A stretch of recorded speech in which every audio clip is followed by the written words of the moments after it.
Pas tout à fait. Mais disons que ça rentre dans un tout. Mais si vous voulez une question franche, vous ne voulez pas le à peu près ici, ça serait plutôt non. Mais le chocolat donne...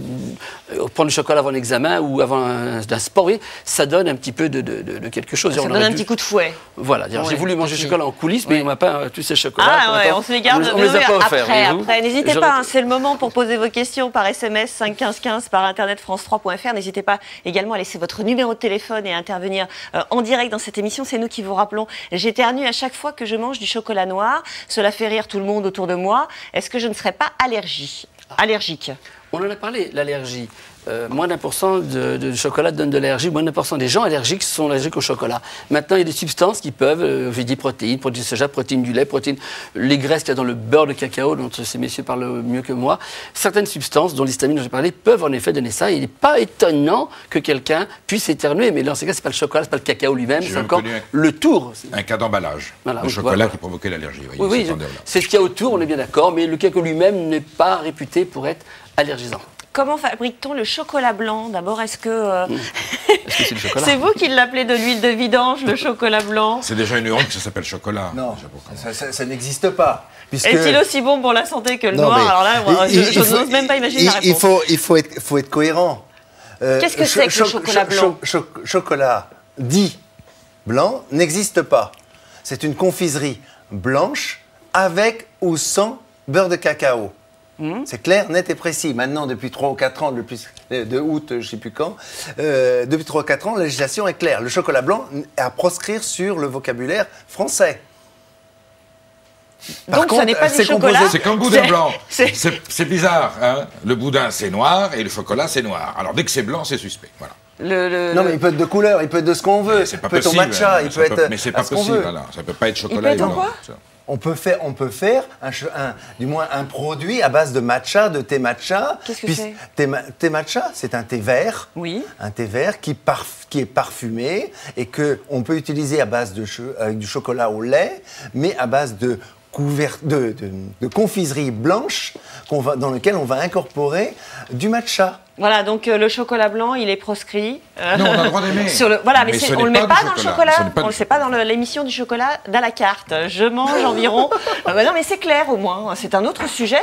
Vous le mettez dans quoi? Dans les confiseries, les bonbons? C'est une confiserie. Voilà, c'est ça. La législation nous indique que c'est une confiserie. Point. Pourquoi? Parce qu'il y a d'abord du sucre en poids important, de la poudre de lait et la matière grasse, soit beurre de cacao pour les artisans s'ils en emploient, ou matière grasse végétale pour les industriels. Et donc c'est... Ça fait grossir par contre. Oui. Je mange 500 grammes de chocolat par jour. Ça aussi, à mon avis, ça fait grossir. Est-ce que je risque quelque chose? Un peu grossir quand même. Écoutez, oui, c'est beaucoup, 500 grammes. Ça fait beaucoup, parce qu'on a dit 500 calories aux 100 grammes, donc là, ça fait déjà 2500 calories par jour, plus les repas. Oui, c'est la ration. Depuis combien de temps? C'est la ration. Oui, en effet, c'est beaucoup, mais 500 grammes de chocolat, ça apporte beaucoup de choses. Alors, si elle mange que ça, elle manque de fibres, c'est carencé. Donc, 500 grammes de chocolat par jour, ça me semble beaucoup, mais après tout, c'est peut-être une addiction, peut-être quelqu'un qui aime ça après tout. Mais ça fera grossir certainement, parce que c'est un aliment qui est mangé en trop grande quantité, même s'il est très bon. Alors, si c'est 80% de cacao, ça serait évidemment moins nocif que si c'est 30% de cacao. C'est sûr, enfin ça reste colossal. Et la question suivante va avec, comment est-ce qu'on limite une envie de chocolat? On s'attache les mains dans le dos, non?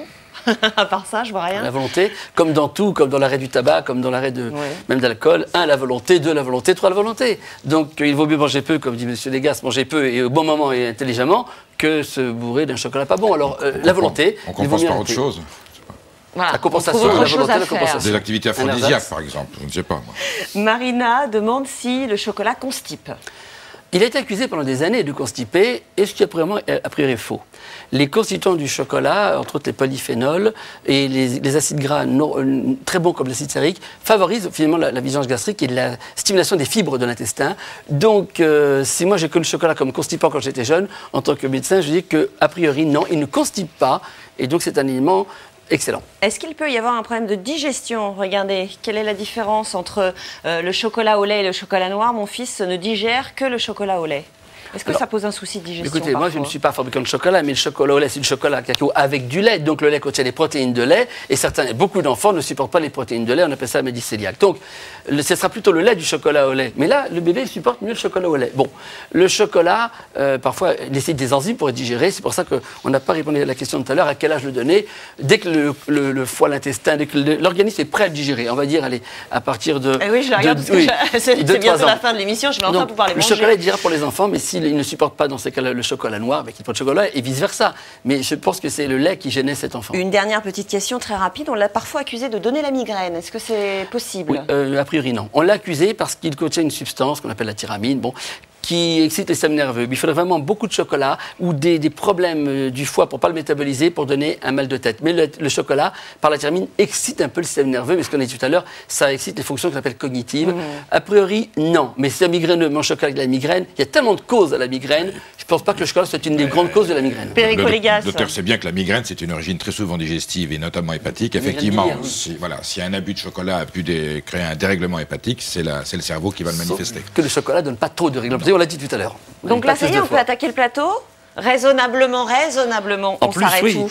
Parce que là, il est l'heure du goûter, c'est excellent, je l'ai dit tout à l'heure. Le chocolat au goûter, voilà le meilleur goûter du monde. Le meilleur goûter du monde. En tout cas, meilleur que les céréales et les saloperies qu'on peut donner aux gamins. Le pain, le beurre, le chocolat. Un morceau de pain, même sans beurre, allez, sans beurre. Juste une barre de chocolat. C'est terminé pour aujourd'hui, mais il va revenir. Vous allez revenir parce que le chocolat, c'est un sujet interminable, tellement c'est du plaisir. On va se retrouver dès demain à 16h30 sur France 3 en direct. Un sujet plus sérieux. Il y a eu encore un accident avec 2 molosses près de Montpellier. Une femme est morte. Alors on va en parler demain. Est-ce qu'il serait temps, enfin, d'interdire les chiens dangereux? À demain.